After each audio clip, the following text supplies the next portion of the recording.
Today is January 24th, and as usual, I'll take a look at the newest items in Halo Infinite store and determine whether or not they're worth your money. So, again, Magpies, I'm Magpie Leon, and let's jump straight in. This is the second week of the Joint Fire event, and this week's ultimate reward is the Abbey Lime Sniper Coating. This was one of the very first ultimate rewards back in Season 1, and I'd argue this is one of, if not the best sniper coating in the game.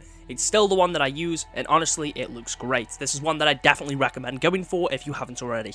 Anyway, the shop this week, unsurprisingly, is pretty damn awful. I don't mean that in the sense of the items that are here. The items that are on the shop aren't necessarily terrible for the most part, but again, we have a Reach event and no cosmetics themed around the event. I'm honestly surprised that we didn't even see something like the Champion Bundle or Fire and Frost, as they come with an item for the Reach core, but instead, we have Eaglestrike stuff. Anyway, the first item is the Setting Sun Rocket Launcher Coating. This costs 300 credits, and although it looks nice, I do not think it's worth that price.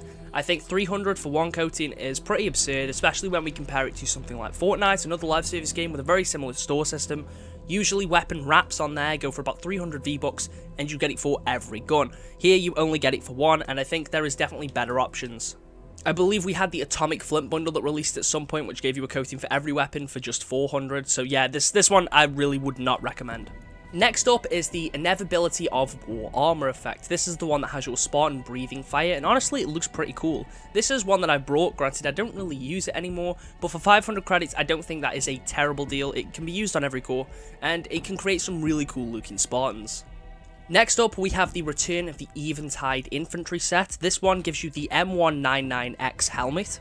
You also get the Nocturne Goggles attachment for said helmet, the Type 11 Defender shoulders, the Dog Harness chest piece, and that's everything here. But for 700, this isn't a terrible deal. You get some pretty damn cool armor for the Eaglestrike core, and honestly, it's for a pretty reasonable price.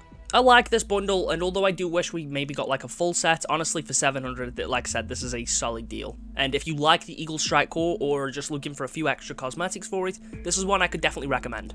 The final set this week is the return of the Brody armor set. This gives you the Brody helmet, the Gummy Tube Filter attachment, which I think looks pretty cool, the Praetorian Zephyr coating, which is like the Rocketeer one.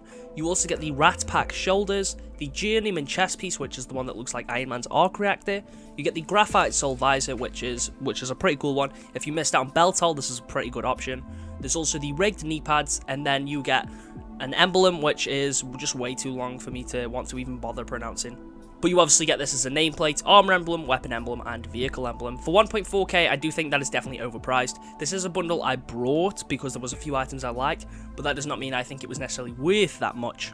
Honestly, if you're going to get something for that core, I would just go with Eventide Infantry. I do think Brody is definitely a little bit overpriced. I think if it was 1,200, that'd be fine, but it is just like 200 more than what I think it should be.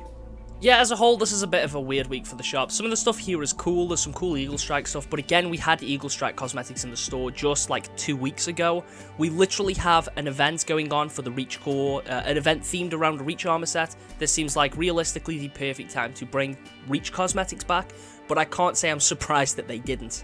The only time I realistically see some of those Reach cosmetics return to the store is if the February event does happen, but as of right now, there's no concrete proof to say that it will, and there's no evidence supporting the fact that the Reach bundles will return. It's really disappointing, and this is just such a bizarre week for the store. Anyway, let me know down in the comments if you'll be picking up any of these bundles. Thank you all for watching. I'll catch you all in the next one.